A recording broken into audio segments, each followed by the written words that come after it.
जय हिंद, नमस्कार दोस्तों। साथियों, ये जो क्वेश्चन आपको दिख रहे हैं, ये क्वेश्चन आपके रेडियो ऑपरेटर एंड लाइन में जो ट्रेड टेस्ट हो चुका है जिन भाइयों का, उसमें पूछे गए हैं। बहुत से मेरे भाई जो सुखवी सेंटर में पहुंच गए थे, उन्होंने कॉल करके बताया कि सर इस प्रकार से क्वेश्चन पूछे जा रहे हैं। ठीक है, जो क्वेश्चन मुझे लगे कि भाई ये पूछे गए हैं, इनको रखना चाहिए, तो वो मैं क्वेश्चन सबसे पहले दिखाऊँगा।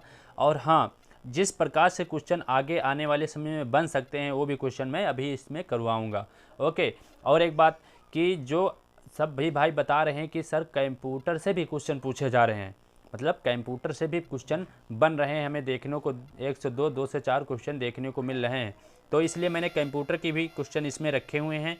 और जो अपना क्या बोलते हैं, जो रेडियो होता है, रेडियो के पार्ट्स कौन कौन से उपकरण हैं, मुख्य उपकरण जो हैं, उनको भी मैंने इसमें वीडियो में रखा हुआ है। तो वीडियो पूरा देखिएगा, ठीक है। और वीडियो थोड़ा बड़ा हो सकता है, लंबा हो सकता है, तो जाइएगा मत, क्योंकि यार ये मेहनत आप सभी के लिए है।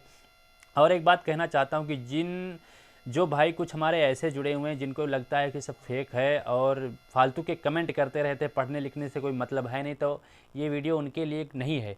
जो हमारे मेहनत करने वाले भाई, वीडियो उनके लिए, ठीक है। तो कृपा करके आप लोग मत देखिएगा, जिनको, ठीक है, जिनको केवल कुछ नहीं लेना देना, केवल बकवास ही करना होता है। ओके। तो सबसे पहले देखिए, पहला क्वेश्चन है, पूछा गया है कि सूर्य में सबसे अधिक गैस कौन सी पाई जाती है। ये तो सभी को पता होता है कि सूर्य में सबसे अधिक गैस कौन सी पाई जाती है, लेकिन कुछ हमारे भाइयों ने इसका उत्तर भी नहीं दे पाए। ठीक है, तो भाई फौजी ऐसे तो बन नहीं जाओगे, कुछ तो आंसर देना ही पड़ेगा। ये तो हमने पहले भी कहा था कि भाई नॉर्मल क्वेश्चन 4 से 5 क्वेश्चन पूछे जाएंगे, तो वही हो रहा है जो मैंने कहा था। ठीक है, तो सबसे अधिक गैस कौन सी पाई जाती है? हाइड्रोजन गैस, जो 70% होती है। कितनी? 70% होती है। दूसरी हमारी होती है हीलियम। सूर्य, ठीक है, सूर्य में सबसे अधिक गैस। दूसरी होती है, पहली होती है हाइड्रोजन जो सबसे अधिक होती है, दूसरी होती है हीलियम 28%। देखिए मैंने ये सब क्यों रखा है, क्योंकि इससे भी शायद आगे कुछ पूछ ले तो पता होना चाहिए ना। तो दूसरी हीलियम 28%, और कार्बन, नाइट्रोजन, ऑक्सीजन गैस जो होती है 1.5% होती है। ठीक है, लोहा, सिलिकॉन, मैग्नीशियम और नियान, सल्फर आदि होते हैं कितने? 0.5%, 0.5%। ओके। तो ये हमारे इतने उपकरण होते हैं। मतलब सूर्य में कौन कौन सी गैस से पाई जाती हैं, सामने आपको लिखी हुई देख लेना। तो इंग्लिश वाले भाई ध्यान देखना, विच गैस है found the most in the sun. Okay, तो ये गैसें पाई जाती हैं। अगला क्वेश्चन पूछा गया था मेरे दोस्त कि एक स्वस्थ, ठीक है, एक स्वस्थ मनुष्य का अधिकतम तापमान कितना होता है? एक स्वस्थ मनुष्य का अधिकतम तापमान कितना होता है? व्हाट इज द मैक्सिमम, ठीक है, ह्यूमन टेम्परेचर, तो कितना होता है? देखिए, वैसे तो हम 37% कह सकते हैं, ठीक है, 37% कह सकते हैं, लेकिन हमने एक्यूरेट रखा हुआ है इसमें, ठीक है, एक्यूरेट रखा हुआ है। तो इसका तापमान होता है, ठीक है, 36.9 यानी 36.9 डिग्री सेल्सियस। और या फिर फ़ारेनहाइट कह ले दीजिए तो फिर 98.6 यानी 98.6 डिग्री फ़ारेनहाइट होता है। ओके। और ये एक इम्पॉर्टेंट बात ये भी है मेरे भाई कि जो शरीर का तापमान है, कम भी होता है, ज़्यादा भी बढ़ भी जाता है। जैसे कोई इंसान बीमार हो जाता है या कुछ हो जाता है तो टेम्परेचर घटता या बढ़ता रहता है, ठीक है, शरीर का। तो ये नॉर्मली क्वेश्चन पूछे गए थे। और एक क्वेश्चन पूछा गया था कि स्टोरेज और मेमोरी में क्या अंतर है? ठीक है, स्टोरेज और मेमोरी में क्या अंतर है? What is the difference between storage and memory? Okay. तो इसका देखिए, पहला तो मेमोरी क्या होती है? मेमोरी कंप्यूटर में घटक जो एक अल्पकालिक पहुंच के लिए संग्रहित करता है। मेमोरी कंप्यूटर में घटक जो एक अल्पकालिक पहुंच के लिए संग्रहित करता है। देखिए, जो मैं क्वेश्चन बता रहा हूँ शायद ऐसे यूट्यूब पे वीडियो आपको नहीं देखने को मिलेगा, क्योंकि ये आप सबका प्यार और हमारी मेहनत है जो ऐसे क्वेश्चन हम बना के दे रहे हैं। और अपनी क्लास से 2 से 4 क्वेश्चन फंस रहे हैं तो भैया फंसेंगे। ओके, आखिरी पर तक पूछे ही जाएंगे। बस अलग टाइप से पूछ सकता है, लेकिन अपनी क्लास से क्वेश्चन देखिए पहले ही दिन देखने को मिला। ठीक है, तो ये रहा मेमोरी, कंप्यूटर के घटक जो अल्पकालिक पहुंच के लिए संग्रहित करता है। ठीक है, memory component in a computer that storage short then access. Okay, it for short then access. तो इसका तो ये हो गया। और दूसरा जो हमारा स्टोरेज है, इसको हम भंडारण कह सकते हैं। हिंदी वाले भाई भंडारण कह सकते हैं, जो भंडारण किया जाता है ना। तो स्टोरेज कंप्यूटर में घटक होता है, स्टोरेज कंप्यूटर में घटक होता है जो डेटा को दीर्घकालिक पहुंच के लिए संग्रहित करता है। ठीक है, इसका तो ये होगा। तो storage is a component in a computer that store data for long term access. Okay, long term access. तो इसका तो ये हो गया। अब देखिए मैंने कंप्यूटर से भी क्वेश्चन रखे हुए हैं, देखिए वीडियो पे बने रहिएगा। अभी आगे हम पार्ट्स सभी दिखाने वाले हैं, ठीक है, जो उपकरण हमारे हैं, ठीक है, तो उससे भी जो पूछ सकता है अभी वो भी दिखाएंगे। मैं शुरू से लेकर चल रहा हूँ आगे पढ़ते, जिस प्रकार से क्वेश्चन बन सकते हैं वो भी मैं दिखाऊंगा। तो अगला क्वेश्चन देखिए कि कंप्यूटर में स्थायी मेमोरी के लिए किन वस्तुओं का उपयोग किया जाता है। ठीक है, इंग्लिश वाले भाई थोड़ा ट्रांसलेट आप कर लेना। तो कंप्यूटर में स्थायी मेमोरी के लिए किन वस्तुओं का उपयोग किया जाता है, तो हम कह सकते हैं इंस्टॉलेशन का उपयोग किया जाता है। वन लाइनर क्वेश्चन है मेरे भाई, ये मैंने बहुत मेहनत से इनको बनाया लिखा हुआ है, ठीक है, तो थोड़ा देख भी लेना। तो और अगला पूछ सकता है कि हार्ड डिस्क ड्राइव को कैसी स्टोरेज माना जाता है। जो हार्ड ड्राइव डिस्क होती है इसको कैसा स्टोरेज माना जाता है। बल्कि ये सिलेबस से बाहर हैं फिर भी पूछ रहा है भाई कंप्यूटर से क्वेश्चन, तो क्या करें, बनाना ही पड़ेगा और सभी को बताना भी पड़ेगा। ठीक है, तो क्वेश्चन हमारा है कि हार्ड डिस्क ड्राइव को कैसी स्टोरेज माना जाता है। तो नॉन वोलाटाइल। ठीक है, अगला क्वेश्चन है कि सेल फोन में किस प्रकार की मेमोरी का प्रयोग किया जाता है। देखिए भैया बहुत ही इंपॉर्टेंट क्वेश्चन है, ठीक है, बन सकते हैं, बस क्या है किसी से पूछा जाएगा किसी से नहीं पूछा जाएगा। बहुत से मेरे बंदे हैं जो जाएंगे। तो सेल फोन में किस मेमोरी की, ठीक है, सेल फोन में किस प्रकार की मेमोरी का प्रयोग किया जाता है, तो फ्लैश मेमोरी का। ठीक है, फ्लैश मेमोरी का सेल फोन में प्रयोग किया जाता है। चैनल पर नए हैं तो लाइक कर देना मेरे भाई, चैनल को सब्सक्राइब भी कर देना, वीडियो को लाइक ज़रूर करना, क्योंकि यार समझ सकते हैं ना मेहनत बहुत ज़्यादा लगती है, एकदम माइंड एकदम समझ लो सेटअप करके सब क्वेश्चन लाना पड़ता है तभी आप आते हैं। ठीक है, तो अगला क्वेश्चन पूछ सकता है कि कंप्यूटर का कौन सा भाग फाइलों की केवल अस्थायी स्टोरेज उपलब्ध करता है। कंप्यूटर का कौन सा भाग फाइलों की केवल अस्थायी स्टोरेज उपलब्ध करता है, तो वो रैम। ठीक है, रैम। देखिए पूछे या ना पूछे लेकिन शायद पूछ ले, कंप्यूटर से जब क्वेश्चन बन रहे हैं तो पूछ भी सकता है इस प्रकार के, तो इसलिए मैंने इसको रखा हुआ है। अगला क्वेश्चन स्टोरेज क्षमता की यूनिट इकाई क्या है, पूछ सकता है ना। स्टोरेज जो देखिए पहला तो कंप्यूटर से एक क्वेश्चन आपको देखने को मिला ही कि जो भाई 1 तारीख को पूछा गया कि स्टोरेज और मेमोरी में क्या अंतर है, तो इसी प्रकार से स्टोरेज क्षमता की यूनिट इकाई पूछ सकता है। तो आप सभी को बता देना है बाइट। ठीक है, बाइट। और अगला क्वेश्चन सीडी से आप क्या समझते हैं।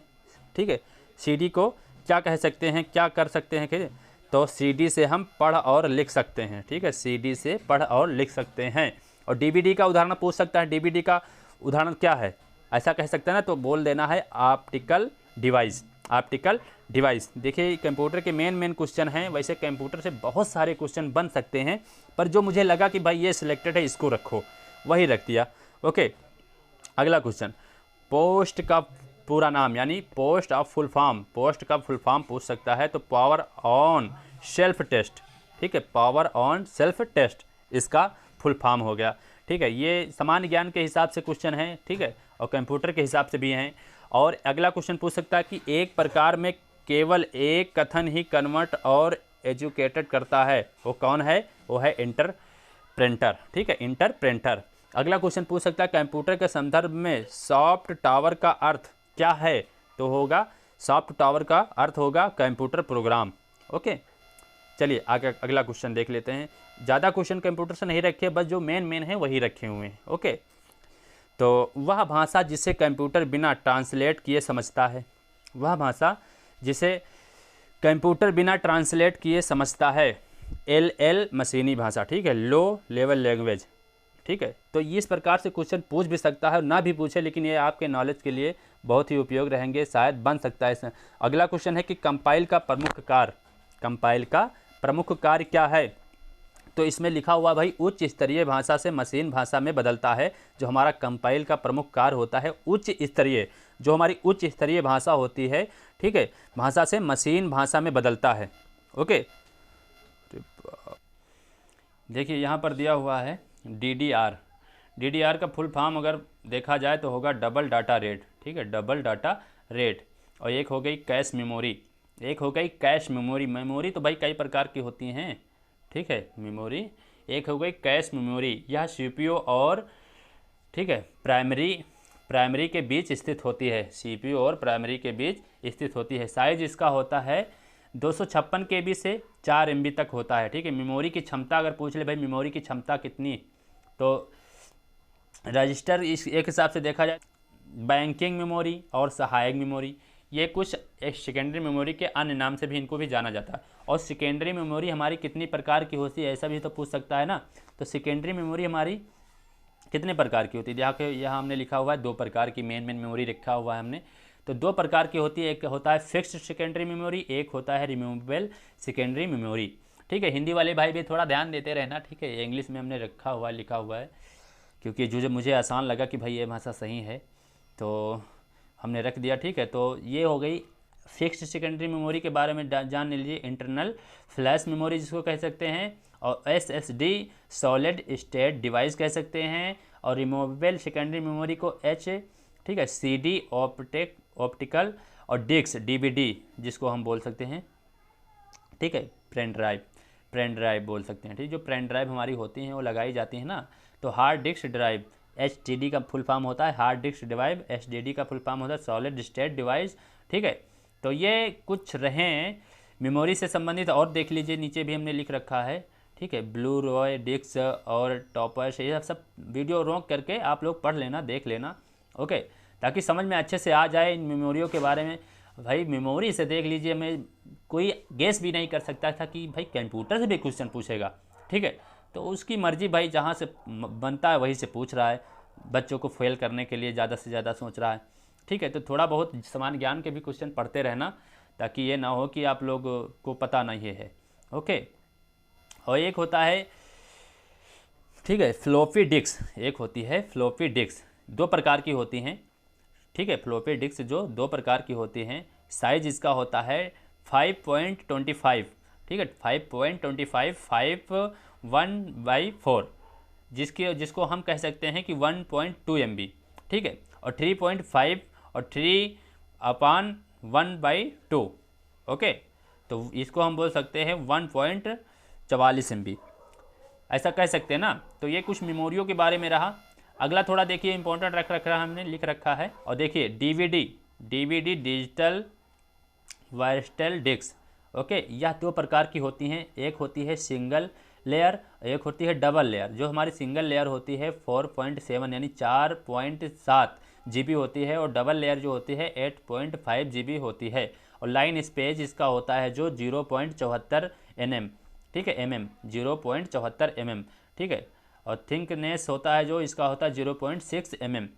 ओके, तो ये इम्पोर्टेंट है भाई, इसलिए मैं बता रहा हूँ। और एक बात सुन लीजिए, देख लीजिए यहाँ पर HDD हार्ड डिस्क डिवाइस, जिसको हम बोलते हैं हार्ड डिस्क डिवाइस, हमने बताया भी है। इसके बारे में थोड़ा जान लीजिए। जो हार्ड डिस्क डिवाइस होती है, सबसे ज़्यादा स्टोरेज क्षमता इसी में होती है। ठीक है, हार्ड डिस्क डिवाइस में सबसे ज़्यादा स्टोरेज क्षमता होती है। ओके, और वीडियो को लाइक ज़रूर करना मेरे भाई, चैनल पर ने सब्सक्राइब भी करना। ओके, क्योंकि मैं कह चुका हूँ ना कि जब तक कि टेस्ट चलेगा, जब तक कि आपका फिजिकल चलेगा, तब तक मैं वीडियो इसी पर लाता रहूँगा। आगे फिर टॉपिक हमारा बदलेगा, पहले कोई टॉपिक नहीं, कोई और काम नहीं। ओके, तो देखिए HDD हार्ड डिस्क डिवाइस जो होती है सबसे ज़्यादा स्टोरेज क्षमता वाली डिवाइस होती है। इसमें 256 GB और 512 GB और 1024 GB और 2 TB प्लस करके सब। ठीक है, इस प्रकार से मेमोरियाँ बनती हैं। अब ब्लू रे डिस्क जो होती है HD वीडियो को सेव करने के लिए होती है, हाई डिटेक्शन होता है। ठीक है, इसका हाई क्वालिटी में HD वीडियो जो बनाते हैं ये सब होती हैं। और जो USB होती है स्टोरेज डिवाइस जो हमारी होती है। ठीक है, तो यूनिवर्सल, ठीक है, सीरियल बेस होती है, जो यूनिवर्सल सीरियल बेस होती है। ओके, तो ये कुछ रही, इनको स्क्रिप्ट करके देख लेना अपने लिए। और देखिए ये तो कुछ हो गए कंप्यूटर के क्वेश्चन। ठीक है, जो हमने आपको बता दी, जो बन सकते हैं आने वाले समय में, किसी भी भाई से पूछा जा सकता है। कौन भाई से पूछा जाए ये तो हम नहीं कह सकते, क्योंकि कौन क्वेश्चन बदल के भी पूछ रहा है ना। तो जैसे पहला पूछा था कि सूर्य के किरणों में कौन सी सबसे अधिक गैस पाई जाती है, तो हमने बताया कि हाइड्रोजन पाई जाती है। ठीक है, उसके साथ साथ में हीलियम को भी बता दिया, हीलियम 28% पाई जाती है। और जो कार्बन ऑक्सीजन और जो ये सब गैसें थी, सारा का सारा डिसिप्लिन बता दिया। अगर पूछ ले कि भाई सब दूसरे नंबर पे कौन सी गैस पाई जाती है, तो हीलियम पाई जाती है। और अन्य से सब बहुत सी गैसें हमने जो बताई वो ध्यान से पढ़ लेना। जो क्वेश्चन बन सकते हैं उस प्रकार से हमने बताए। ओके, अगला क्वेश्चन पूछा गया था, एक क्वेश्चन पूछा ये भी गया था विद्युत जनित से क्वेश्चन देखने को मिले। ठीक है, विद्युत जनित से क्वेश्चन देखने को मिले। हमारे भाई एक बोल रहे थे मनीष पांडे जी की सर विद्युत जनित से भी क्वेश्चन पूछा गया था।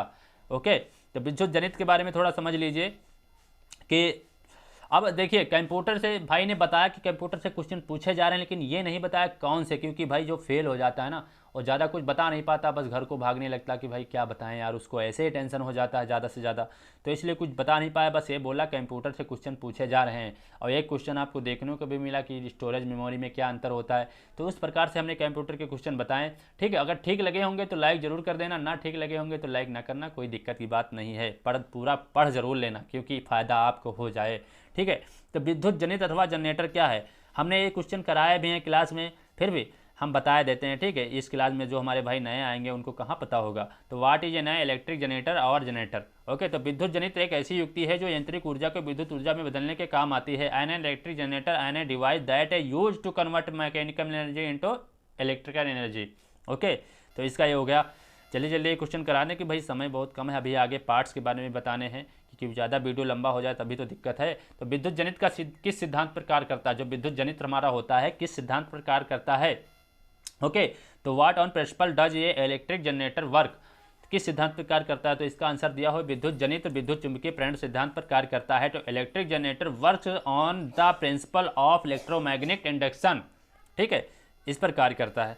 अगला क्वेश्चन देख लीजिए, विद्युत जनित कितने प्रकार के होते हैं। What are the types of electric generators, what are the types of electric generator. विद्युत जनित निम्न 3 प्रकार के होते हैं, निम्न 3 प्रकार के होते हैं, लेकिन मुख्य रूप से 2 प्रकार के होते हैं। कौन से हमारे, एसी और डीसी। ठीक है, मुख्य रूप से 2 प्रकार से होते हैं, एसी और डीसी। तो electric generator are of the following their types but mainly electric generators are of 2 types. ठीक है, तो मुख्य रूप से 2 प्रकार के होते हैं। अब कौन कौन से मुख्य रूप से 2 प्रकार के होते हैं, हमारा एसी जनरेटर और डीसी जनरेटर, और तीसरा होता है सीरीज बाउंड जनरेटर। ठीक है, तीसरा होता है सीरीज बाउंड जनरेटर। देखिए भैया और क्वेश्चन देखने को मिले, तरंग से पूछे जा रहे थे, बता रहे थे भैया तरंगों के बारे में पूछ रहा है, तो हमने तरंगों का भी क्वेश्चन रख दिया। ये क्वेश्चन हम करा चुके हैं, फिर भी इसमें बता रहे हैं।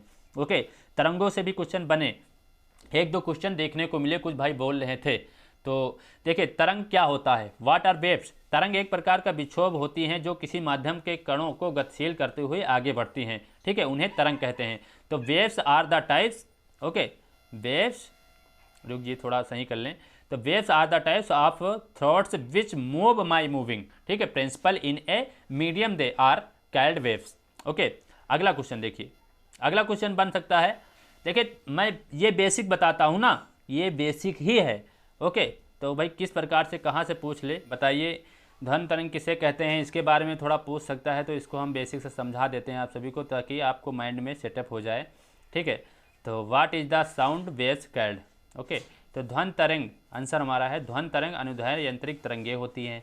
ये बेसिक है, इसी में से थोड़ा उठा के पॉइंट पूछ सकता है। तो साउंड वेव्स आर इन, ठीक है, तरंग वेव्स। ओके, तो जिन यांत्रिक तरंगों की आवृत्ति, ऐसा पूछ सकता है कि तरंगों की आवृत्ति कितनी होती है, ऐसा पूछ सकता है ना शॉर्ट में, 20 हर्ट्ज से 2000 हर्ट्ज के बीच होती है।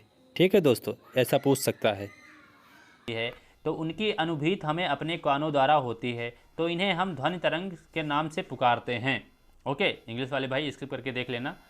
तो ये तो हो गए।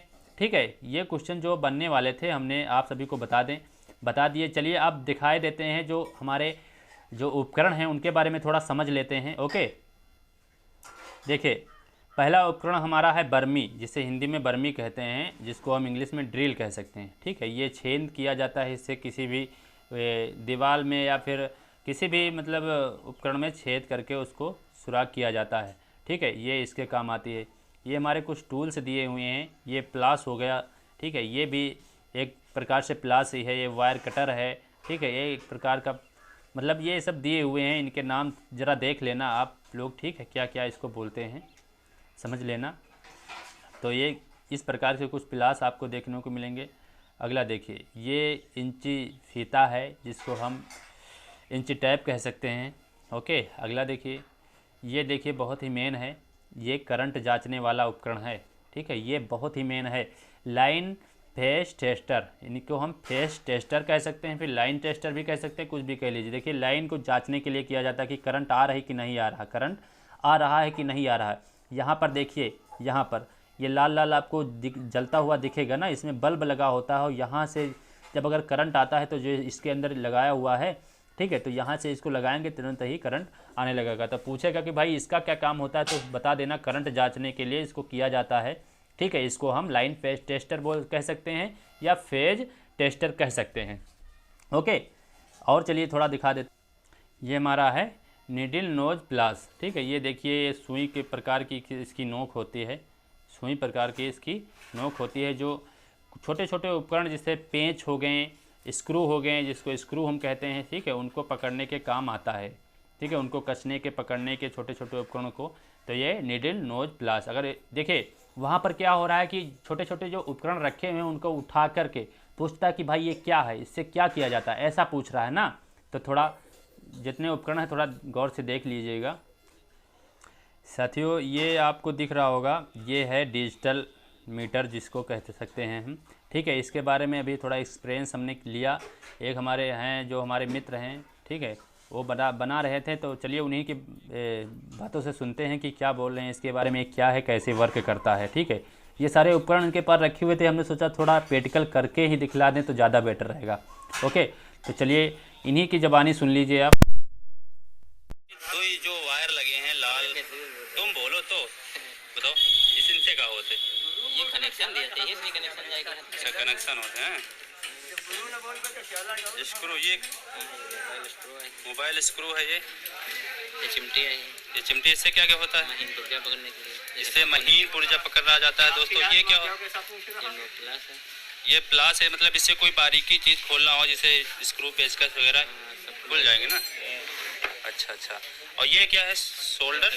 ये सोल्डरिंग वायर है दोस्तों। और ये देखिए सोल्डर, ये सोल्डर इसको कह सकते हैं ना। ये जो ये देखिए, ये है सोल्डर, ठीक है। इससे इसको मतलब इसमें लगा के फिर कोई भी टाँका या कोई वार जोड़ना हो तो इससे जोड़ा जाता है, ठीक है। ऐसे क्वेश्चन पूछ सकता है, बहरहाल के लिए ना भी पूछे, लेकिन मेरा काम है कि जो भी आते हैं इसको एक्सप्लेन कर दें ताकि कोई दिक्कत ना रहे। अच्छा, जो मल्टीमीटर होता है मतलब उसका क्या काम होता है? मल्टीमीटर करता है, डिजिटल मीटर होता है। अच्छा, जो डिजिटल करता है, आवाज लगी है डिजिटल में तो मल्टी हो जाती है। अच्छा, इसमें जो मल्टीमीटर होता है इसमें आवाज लगी होती है ना, सुई लगी होती है, वो बताता रहता है कि मतलब कितने कितने पे क्या होगा। और ये वायर कटर है, कोई भी वायर काटना हो तो इसे कट जाएगा, ओके।